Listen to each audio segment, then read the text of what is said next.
पार्टीमा नलाए पनि मेरो पार्टी हुन्छ। कस्तो पार्टी हुन्छ भने युवाहरूको पार्टी हुन्छ है।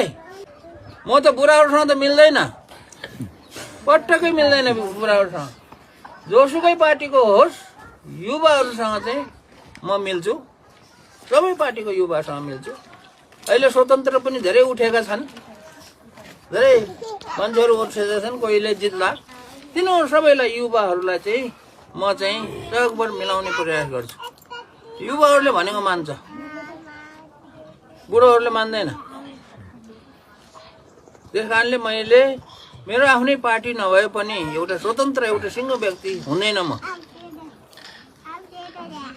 म चाहिँ एउटा टोली हुन्छ, युवाहरूको टोली हुन्छ। युवाहरूसँग चाहिँ गरेर चाहिँ योजना बनाउँछु के गर्नुपर्ने देश विकासको लागि। त्यसरी चाहिँ म अगाडि बढ्ने हो। त्यसैले मान्छेहरूले भन्छन् एकजना उठेर के गर्ला र भन्छन्, हेरौँला नि के गर्न सकिँदो रहेछ। 1-2 वर्षमा थाहा हुने कुरा भइहाल्यो। सकिएन भने कोसिस गरेको सकिएन भन्नु पर्ला नि, हो कि होइन?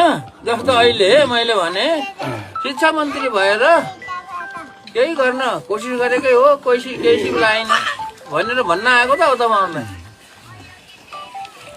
होइन? त्यस कारणले त्यो कुरा 1-2 वर्षमा हेर्नुहोस्, म कोसिस गर्छु, माथि गएर सबैलाई मिलाउने प्रयास गर्छु। नमिलेसम्म देश बन्दैन भन्छु, होइन? अब मिलिँदैन भने के हुन्छ? देशलाई घाटा हुन्छ, मलाई त के घाटा हुन्छ, तपाईँ जनताहरूलाई घाटा हुन्छ, होइन? त्यस कारणले यसैले म चाहिँ उठेको हो। लौ अब के हुन्छ के हुन्छ, भगवान्ले अब लेखिदिए रहेछन् भन्नु कुरो नि है। भगवान्ले लेखिदियो कि आफैले लेख्यो थाहा होइन, होइन? शिवजी लिनुभयो कि तपाईँलाई? कुन चाहिँ यहाँ चाहिँ चुनावमा लड्नु पर्छ भनेर लेखिदियो। किनभने 4 गतेसम्म त मलाई थाहा थिएन नि त।